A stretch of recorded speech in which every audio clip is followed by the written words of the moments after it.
for 40,000 doses for this week from HHS.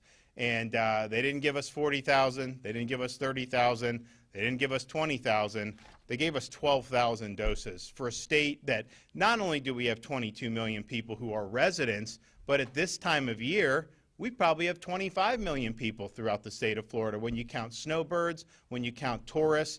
And so that is woefully inadequate for what we need to be able to meet the demand. And I would point out that is roughly half of what the federal government sent to New York, which has millions of fewer people than we do. And of course, a lot of New Yorkers are in Florida at this time of year as well. So that's just wrong.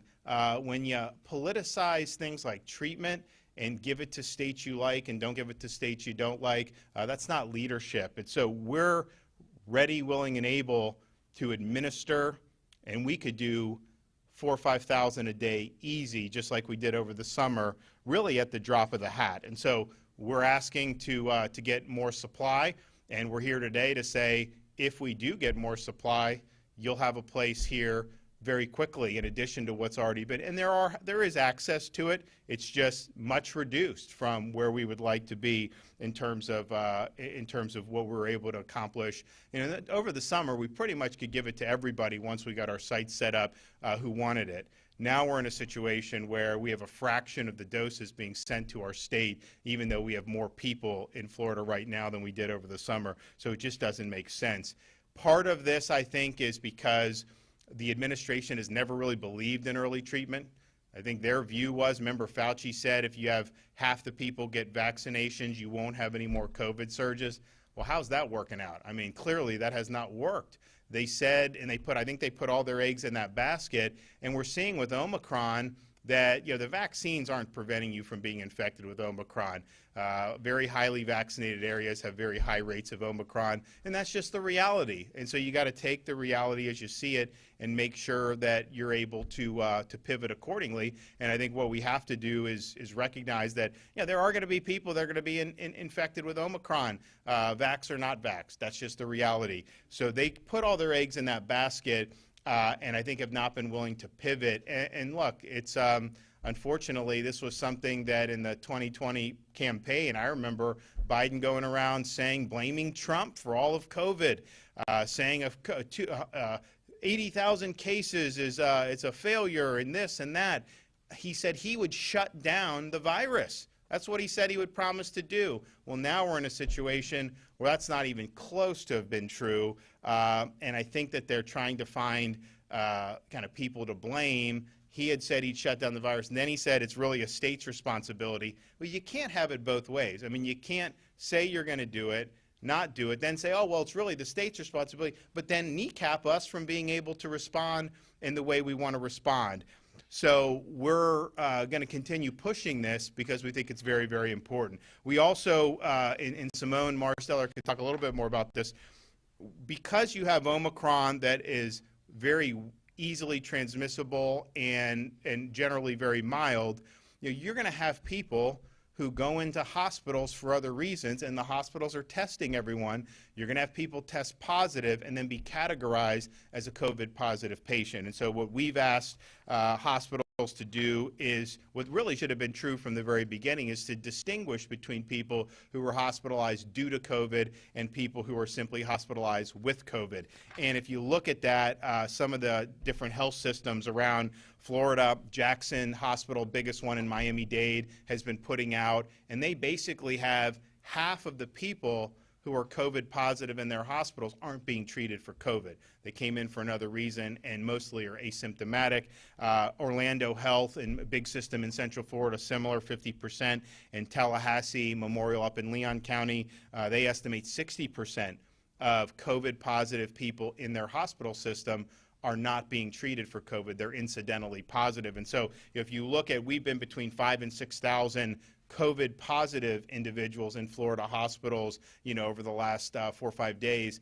But I think you'd probably have to say 40%, between 40 and 50% of that are not being treated for COVID. And that's much higher percentage than we've seen in previous waves. But I think it's a function of Omicron and how it acts. Finally, Joe Latipo we'll talk a little bit about, and then Kevin Guthrie for DEM. the federal government promised that everyone would be getting at-home tests. They would do all this stuff. They haven't really done anything that we can tell. And so we're going to step up and fill some of that gap with the at-home, focusing on nursing homes, senior communities, so that they're able to, basically our philosophy is, you get tested. If you have symptoms, get tested, figure out what it is. And if it's COVID, we want to get you treated for it. And we want that to be as easy as possible. So we're going to be having an announcement on. It's just a matter of how many, but we are going to be able to deliver some at-home tests around the state of Florida. But they've not delivered anything thus far. And so we're having, again, to fill the gap where the feds have not been able to do. And DEM, just over the last 6 months, we fulfilled about 1,500 requests from local communities for testing support, and it's been an awful lot of stuff that's been pushed down. So we're happy to do that, and we're happy to be able to help. So let's get all hands on deck. Let's make sure we have these treatments. I think that fewer people will probably need it just because of as Omicron becomes more prevalent. I think you will see less clinical outcomes, but there may be people that need it, and we want to make sure that we're there for them. So I'm happy to be able to say that we anticipated we may need to have more. We have the infrastructure in place. We've got a lot of resources that the legislature, at my request, set aside in the fall to be able to do it. All we need is access to the treatments. And if you're not going to send us treatments, at least open up the market so we can purchase them ourselves. And we'll be happy to do that, whether it's the Sotrovimab, Regeneron, the Eli Lilly. We'll do it. I mean, we probably would do the Sotrovimab just because of the people think it's really effective against Omicron and Delta, which is great. But we do recognize there's still Delta, and those other medications were very effective for that. Okay, we have Joe Latipo, Surgeon General, going to come up and say a few things. Hey, buddy.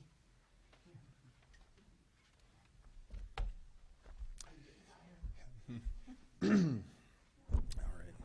Hello. So the governor has actually done a great job summarizing the status of epidemiology of Omicron here in Florida.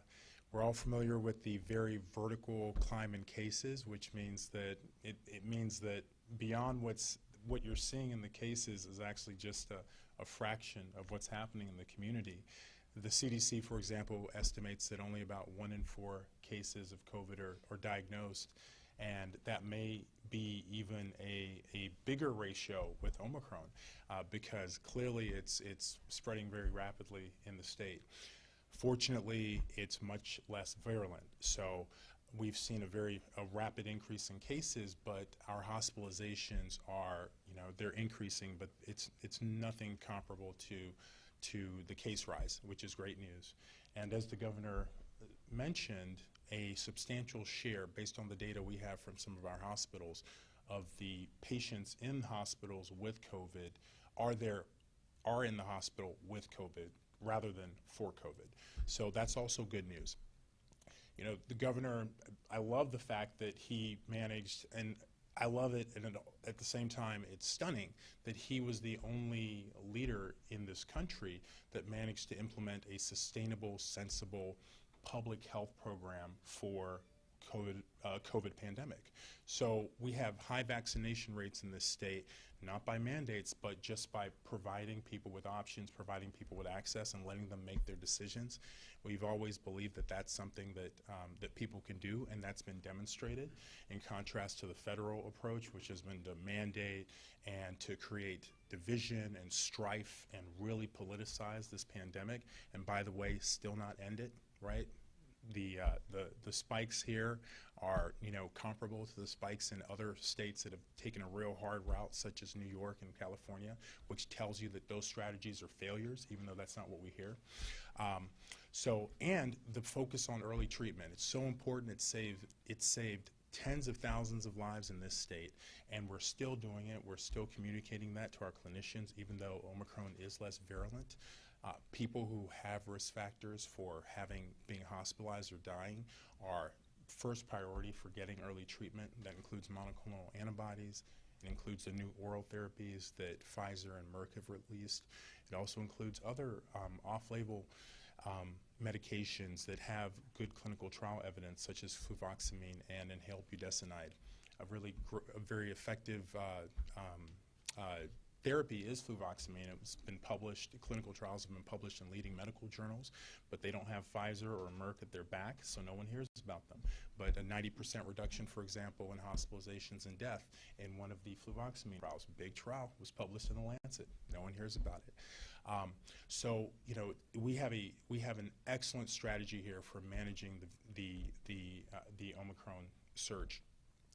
And something else that my department is actively working on is revising our testing criteria and our testing guidance. So it's not about restricting access to testing. It's about deprogramming or denormalizing this idea that you can't go anywhere unless you get tested. And if you get tested, even if you're totally healthy and you have, you know, no symptoms, then that means that you're a case. Whereas, you know, the positive PCR test could be dead virus. I mean, if you don't have symptoms, you're not a case. You know, and we are going to be returning our guidance from the CDC's current test everyone all the time. You know, if you walk by someone who happened to sniffle, you know, you might have caught COVID, so wait in the line for 3 hours to get a test. So we're scaling that back, and we're coming back to something sensible, which is that we really, really, really want you to get tested if you have symptoms and you have risk factors. You can consider getting tested if you have symptoms and have no risk factors. So I'm talking about all the young, healthy people out there who have absolutely no risk factors and are very low risk for hospitalization or anything worse from COVID. And if you have no symptoms, you know, please don't get tested. You know, you're so unlikely to benefit from that, and you could be harmed. And we've seen that with how children have been kept from school because they've been exposed, and now, you know, they've got to stay home from school for some period of time and disrupt mom's schedule and dad's schedule and all that jazz, and disrupt their education. So again, this is guidance. People can still go get a test. I definitely understand you want to get tested before seeing mom or grandma or grandpa, but at the same time, you know, our leadership has convinced people that there's value in that, and really there's basically no clinical evidence that there's value in that. That if you don't have symptoms, that, you know, getting tested helps anyone. So yeah, thank you. All right, Byron. Well, first of all, Governor, thank you again for your leadership and all you've done for our state. It's pretty clear when you look at, not just from a political perspective, but actually from what people are doing, that Florida has led the way with respect to COVID-19. You can tell that because people keep coming here. And they come here for one very important reason, because they've seen the policies in the Northeast states. They've seen the policies in so many other states where they've just been lockdown after lockdown. There have been exclusions after exclusions, and people just can't get back to life. While in Florida, we've been able to do two very important things. We've been able to manage a pandemic and allow people to live their lives and get back to work and get back to school and get back to chasing the American dream, which frankly is obviously the Florida dream now. It's important for everybody to understand what happened a few months ago. There were these new cool things called monoclonal antibodies, and everybody kept messing up the first word. They couldn't pronounce monoclonal, like everybody kind of figures it out now. But that was brought into the forefront by Governor DeSantis. See, he was the first that actually brought this treatment and made it available. And I remember some of you here today were slightly mocking the governor for doing this. But the proof is in the pudding. Those treatments have helped so many people in our state recover from the Delta variant of COVID-19. So much so that people who were already vaccinated were coming in to get monoclonal treatments, especially over in Miami-Dade. About half the people that were getting them were already vaccinated. That shows how important that they were and how helpful they were to public confidence that there was a solution for them to continue to get back to their life as quickly as possible. But what we've seen happen since then, when even the White House themselves was mocking our governor, what we saw was that they had to take a step back and realize that monoclonal antibodies work. And so what did they do in response? They didn't keep Florida's stockpile moving. They actually pulled back from what Florida was doing. And what they said at the White House was, it's not fair that Florida's using so many. We have to make sure other states have them. Well, it's been 5 months since the White House has made that statement. But what have they done? Where is the plan? Where are the new stockpiles of Regeneron or the other ones that I can't even pronounce? I need the Surgeon General to come back and help me. I don't even know what to call them. But where are the new stockpiles? How come the White House has not been focused on making sure that every state in our country has the monoclonal antibody treatments that they need so that their citizens can get treated and get back to life? Listen, the vaccines have been a wonderful thing. They've helped our country in some respects get back on our feet. But there are so many other treatments available. But unfortunately, the White House is so locked into the dogma of vaccinations that they forget that you can actually treat this virus and that the vast majority of people actually recover and move on with their life. I'm somebody who recovered and moved on with my life. There are millions and millions of Americans and Floridians who have recovered and they've moved on with their life. So what we're asking for in Florida is very simple. We're actually asking the White House to come off of Christmas vacation and get back to work. We're asking them to make sure that the stockpiles of monoclonal antibodies are readily available, not just for our state, but for every state in the country.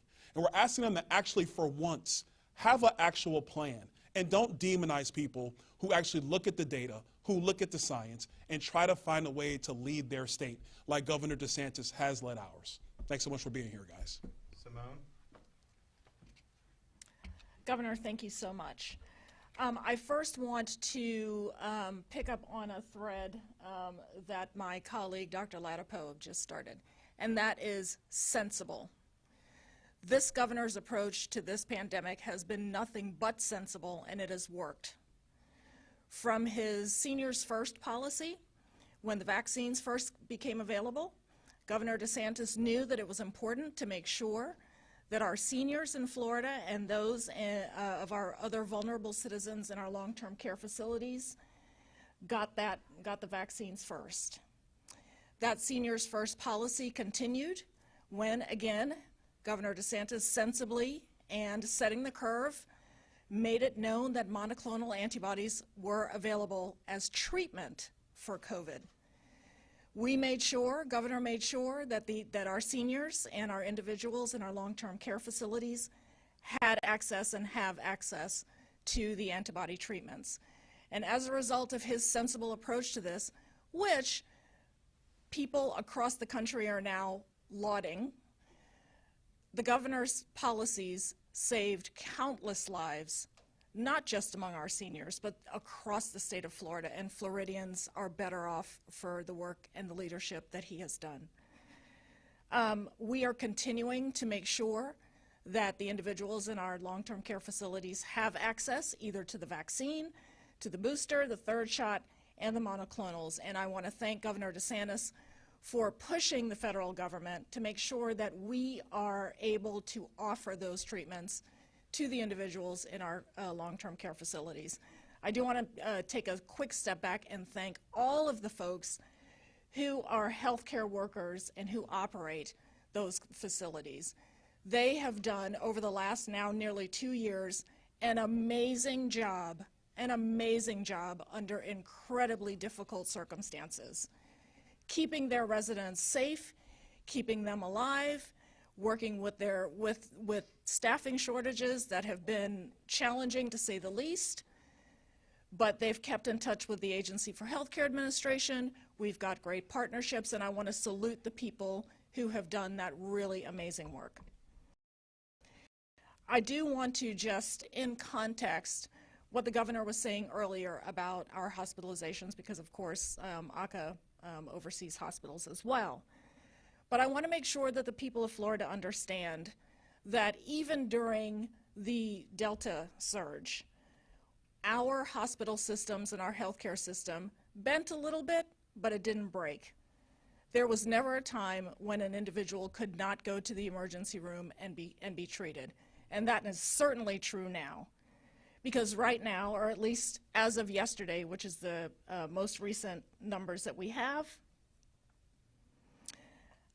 seen a decrease in COVID hospitalizations of 67% since the most recent peak on August 18th. So as of yesterday, 5,725 individuals hospitalized with and for COVID.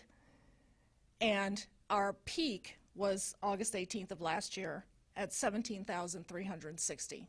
That's a significant decrease. Similar decreases we see among ICU patients who have or are being treated with for COVID. That reduction, that decrease, since the peak on August 24th of last year, 82.79% decrease. So we have gone from nearly a little over 3,600 individuals in ICU beds to now 629. That's incredible. That is not only a testament to the work that the governor has done, but to the work that all of our healthcare frontline workers have done. I want to make sure that everyone understands that this information is important. And to the governor's earlier point, ACA is going to be working with our hospital partners to make sure that we know specifically and precisely how many people are really being admitted for COVID, because that is the number, that is the information that matters. When we give people the right information and the right data and give them the opportunity to make the decisions on their own and make the resources available for them, which is exactly what the governor is doing, we are all better off. And I want to thank again Governor DeSantis for his leadership in this regard. Kevin Guthrie. Thank you, Governor. As you've heard a lot of operational and statistical stuff, now we move to that logistical side of the house, which is the Division of Emergency Management, which is getting out into the communities and setting these sites up. As the governor has mentioned already, we could be ready to go in 24, 48 hours at most. I want to thank Collier County Emergency Management, who's out right now securing a site here in the Collier County community to get that done. So again, as the governor has stated, we will be ready to go within 24 hours of receiving this life-saving treatment. We are happy to be a part of this.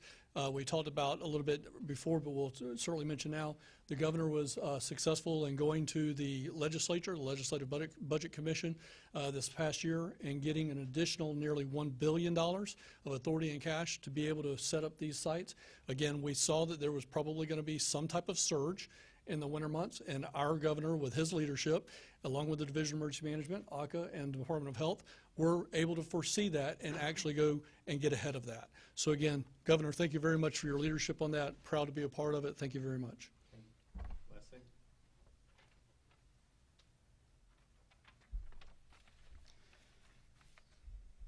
Thank you, Governor, for the opportunity to be with you today as you continue your work to safeguard Floridians. I also want to thank Secretary Marstiller and Surgeon General Ladapo for their continued support of our state long-term care facilities. I'm Matt Lessig. I'm the Associate Executive Director at Cypress Cove. We provide skilled nursing, memory care, and assisted living to more than 600 residents in the near South Fort Myers area. I'm also the District 16 President of the Florida Healthcare Association, which represents over 600 skilled nursing and assisted living facilities across Florida. Throughout the pandemic, our caregivers worked tirelessly to protect our residents and ensure they were well cared for. We calmed their fears in the face of the unknown. We lifted their spirits and held their hands when they couldn't be with their families. And we shared their hugs when their family were finally able to back and reunite with their loved ones. Leadership gave us hope and has helped us persevere over these past 2 years. He prioritized our residents and staff, making decisions that help keep the long-term community safe. Many of those decisions he made were difficult, but they saved lives. And he continued fighting for our long-term care facilities as he does now with vaccines. The life-saving monoclonal antibody treatments have become available once again. The governor puts us first, and as a result, our care centers are better equipped to manage the virus, mitigate the spread, and protect our residents and staff from the COVID-19 surges. At Cypress Cove, we've even seen the benefits firsthand of what the monoclonal antibodies can do to help our residents recover from the virus. As many of the peers across the state I know from talking to them, my colleagues, share the same thoughts I do with how great this monoclonal antibody treatment is. The governor's innovative thinking to make these treatments readily available to our seniors is what makes our state a leader in the fight against COVID-19. We know the pandemic is not over for our healthcare heroes. who are fighting every day to ensure our residents are safe and receiving the best possible care that they expect and deserve. But we know the governor remains committed to helping us keep fighting, while at the same time rebuild and recover from the pandemic. His most recent Freedom First budget proposal is another great example of that. He increased Medicaid funding as he proposed for our nursing centers. On behalf of the thousands of long-term caregivers we represent and the residents who are entrusted to our care, I want to thank you again, Governor, for your leadership and your ongoing support for everyone. Thanks. Thank you. Wait right here. Wait right here.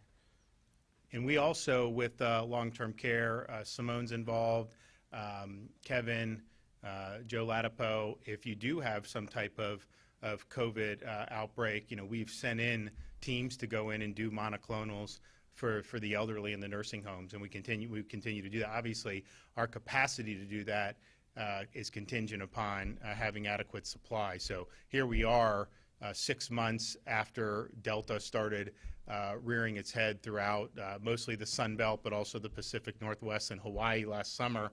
And we're many months after Florida spearheading this with great results for people, and you guys have heard the testimonials. I mean, it works. Why would you not be wanting this to be something that everyone could use and take advantage of? And so our infrastructure's in place, our resources are there, we're ready, but we need the federal government to release this medication. Okay, any questions? Governor, I would say Can you get treatment without knowing if you're positive? Dr. Latipo just said if you have no symptoms, please don't get tested. So Yeah, no, it's for, yes, exactly. We are because, I mean, when we did this summer, we would actually provide it because the Regeneron was authorized under EUA for prophylaxis. In other words, you may have been in contact with someone, maybe you're high risk, you come in and get it regardless of whether you get symptoms. Because they've constricted the supply so much, we are focusing the treatment on people who are actually COVID positive. And so that's why when we're talking about some of the things I mentioned, the at-home test, we want to get those to vulnerable populations so that if someone's COVID positive there, they can take the test immediately and then they can come in. And it's really important to do that. But we are not in a position to be able to do it on a prophylactic basis unless you're COVID positive. The one exception to that is the Evusheld, which we did not have access to this summer. That's from AstraZeneca. That was given EUA within the last 30 days.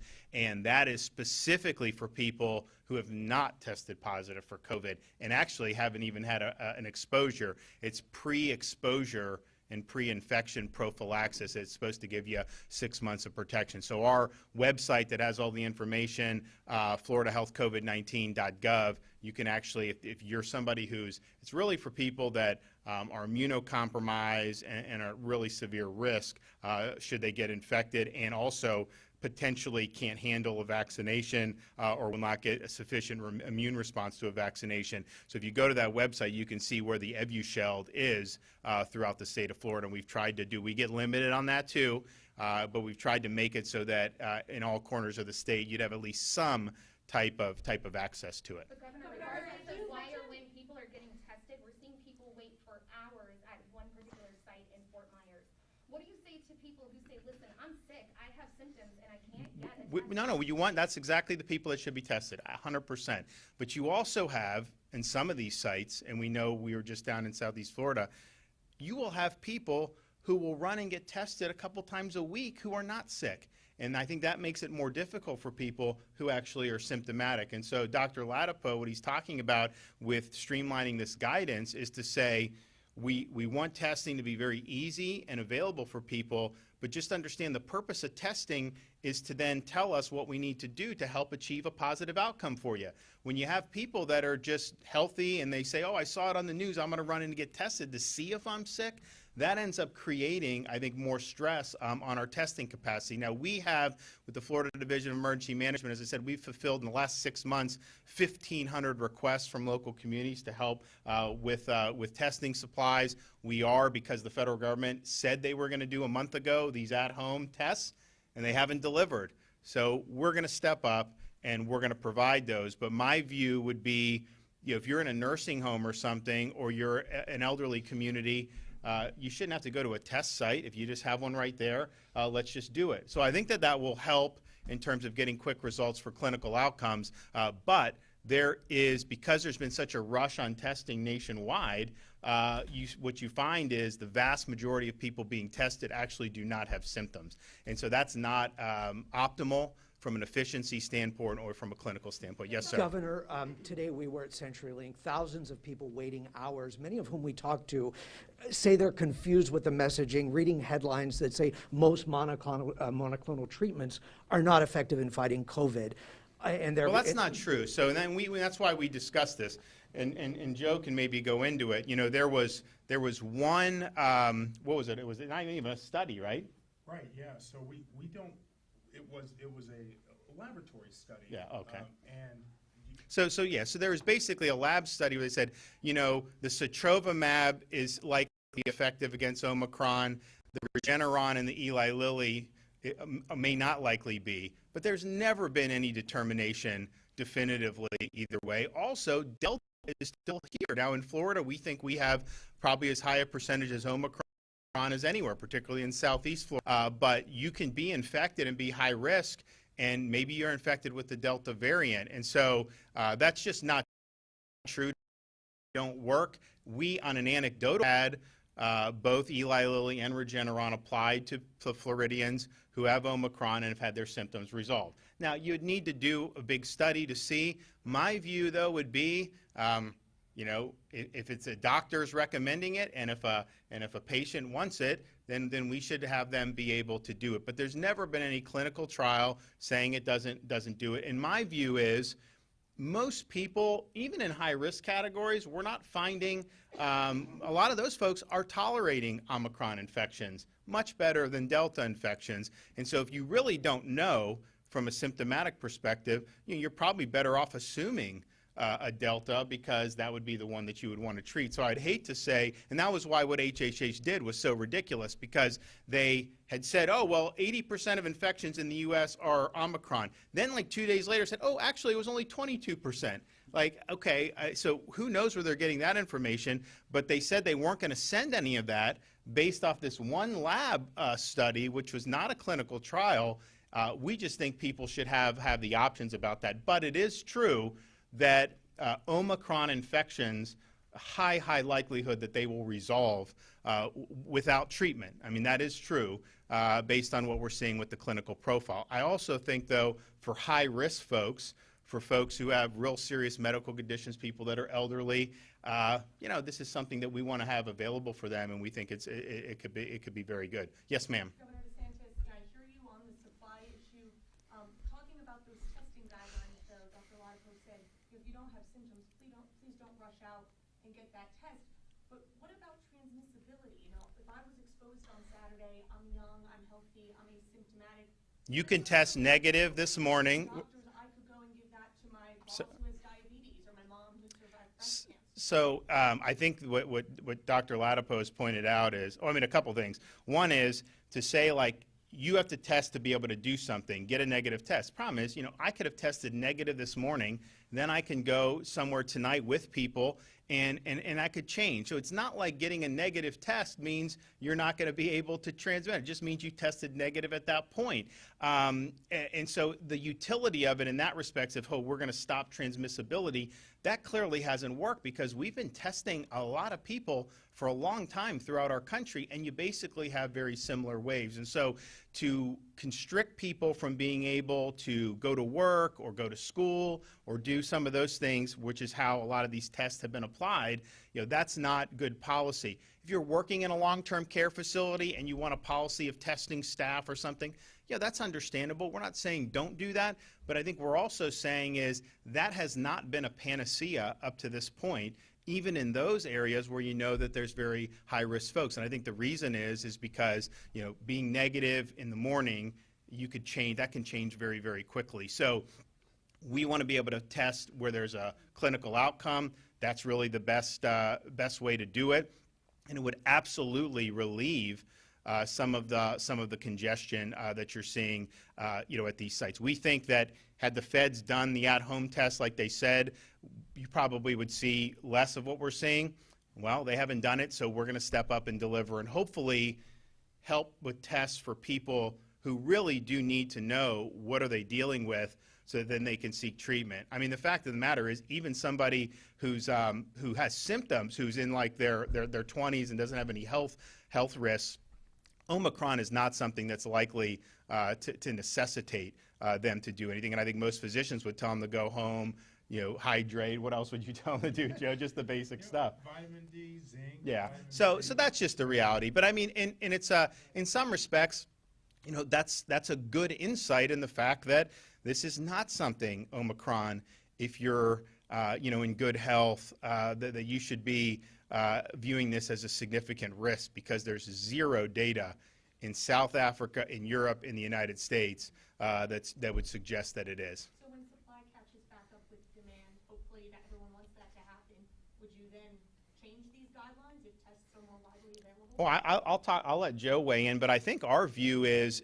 that the whole idea has turned into like a testing industrial company. There's people making huge amounts of money off this. I mean, you don't think that there aren't people that have made hundreds of millions of dollars off testing? I mean, I'll tell you what, it's a massive, massive cash cow for people. So there's different incentives involved with that, but I don't think it changes the fundamental outlook as, and Joe said it this morning, live your life like you would have before COVID. We weren't out testing, do I have the flu, do I have this, prior to COVID. This is kind of a new thing that's been put in. And so that's not the best posture to think that you can't live your life without getting negative tests all the time. And so that's the direction that we want to go. I think in part of it is, yes, logistics. It'll make it easier for people who really need it.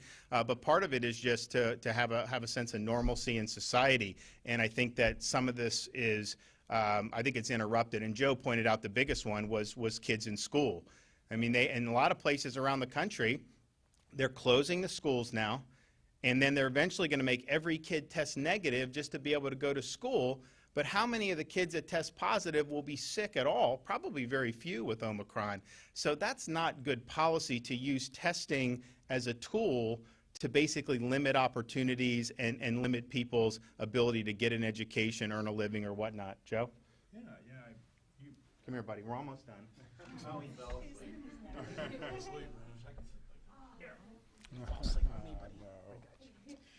Yeah, the governor.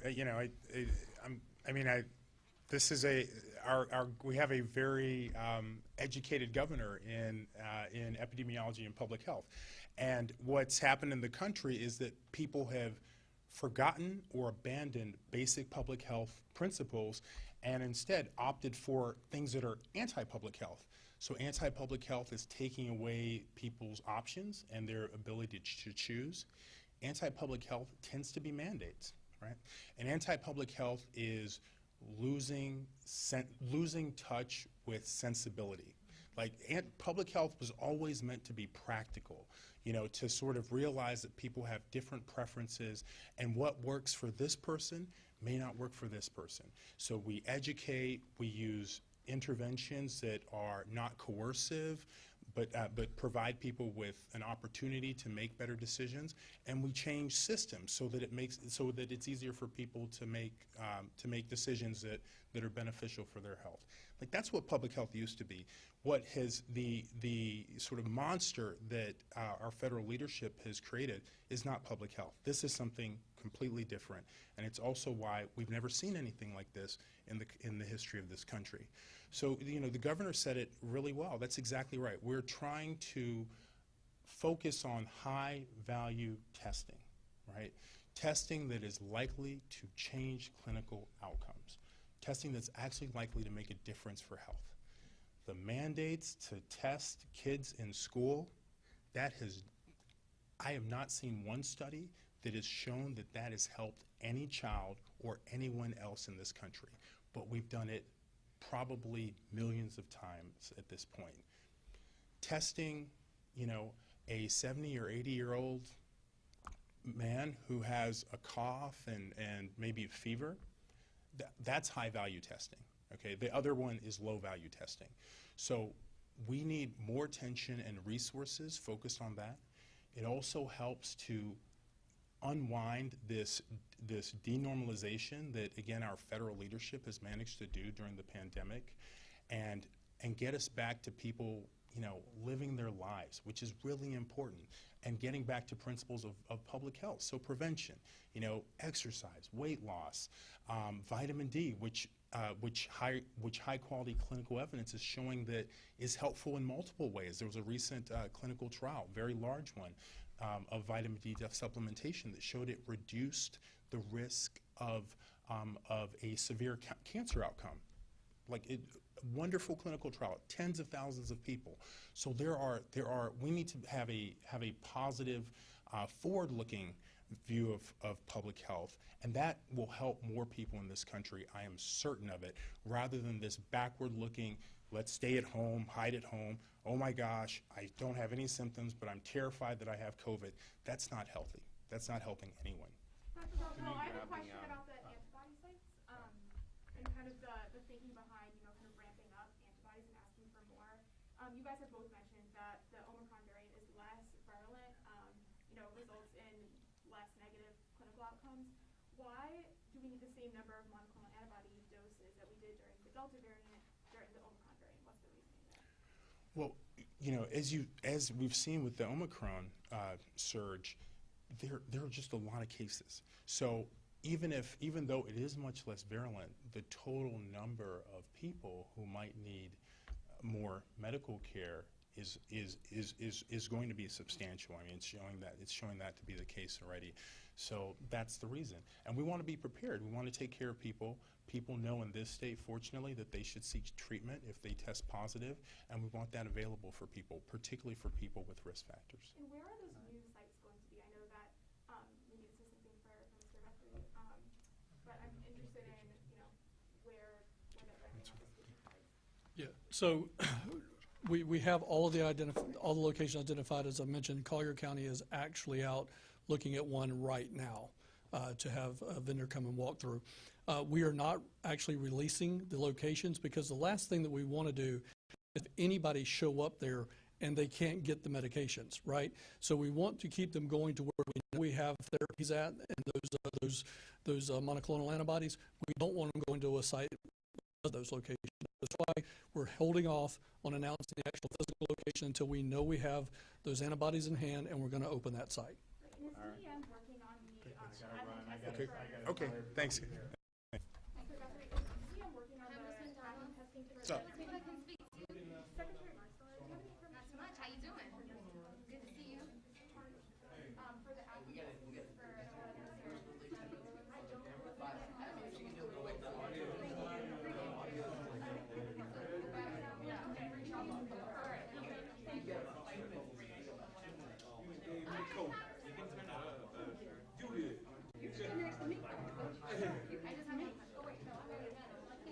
Yes, you can. Yes, you can. I'm not doing it. Yes, you can. You can have